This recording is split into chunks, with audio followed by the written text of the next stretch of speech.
السلام علیکم پیارے بچوں، ہر ہفتے کی طرح اس ہفتے بھی ہم آپ کے لیے بہت پیاری سبق آموز کہانی لے کر آئے ہیں۔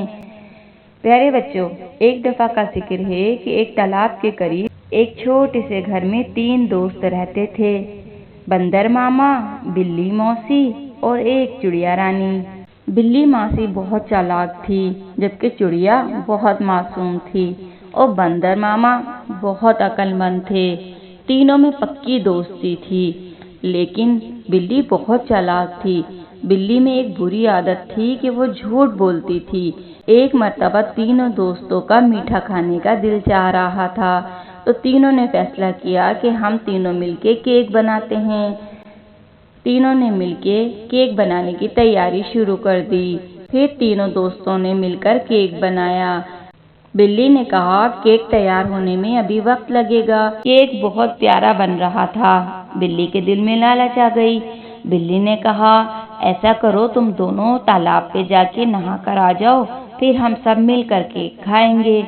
بندر اور چڑیا تالاب پر نہانے چلے گئے۔ بلی نے جلدی جلدی سارا کیک کھا لیا اور بستر پر جا کر آنکھیں بند کر کے سو گئی۔ جب بندر اور چڑیا گھر آئے تو دیکھا بلی تو سو گئی۔ بندر نے بلی کو اٹھایا اور کہا، کیا ہوا؟ تم اتنی جلدی کیوں سو گئی ہو؟ کیا کیک نہیں کھانا؟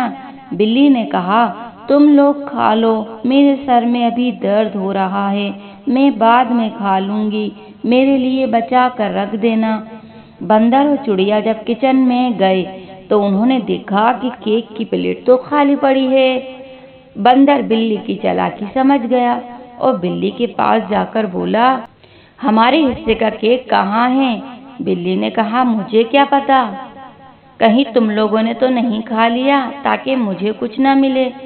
بندر نے کہا، سچ سچ بتاؤ، کیک کہاں گیا؟ بلی مسلسل جھوٹ بولتی رہی۔ بندر کیونکہ عقل مند تھا، اس نے کہا، ٹھیک ہے، ابھی پتہ چل جائے گا کہ کیک کس نے کھایا ہے۔ چڑیا بولی، وہ کیسے بندر بھیا؟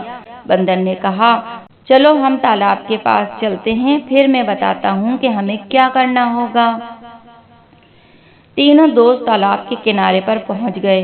بندر نے کہا، ہم تالاب میں اس مٹکے کو رکھیں گے اور ایک ایک کر کے اس مٹکے پر بیٹھ جائیں گے۔ جس کے بیٹھنے سے مٹکا پانی میں ڈوب گیا وہی چور ہوگا۔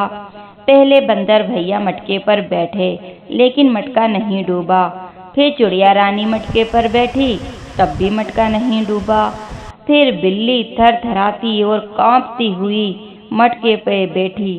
جیسے ہی بلی مٹکے پہ بیٹھی اور تھر تھرانے لگی، پہلے سے ہی وہ کپ کپا رہی تھی، اس کے کپ کپانے سے مٹکا پانی میں ڈوب گیا اور بلی بیچاری کو اس کی سزا بھگتنی پڑی۔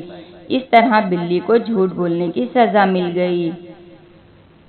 تو پیارے بچوں، ہمیں اپنے دوستوں کو دھوکہ نہیں دینا چاہیے اور نہ ہی اپنے فائدے کے لیے کبھی جھوٹ کا سہارا لینا چاہیے، کیونکہ جھوٹ کا انجام ہمیشہ برا ہوتا ہے۔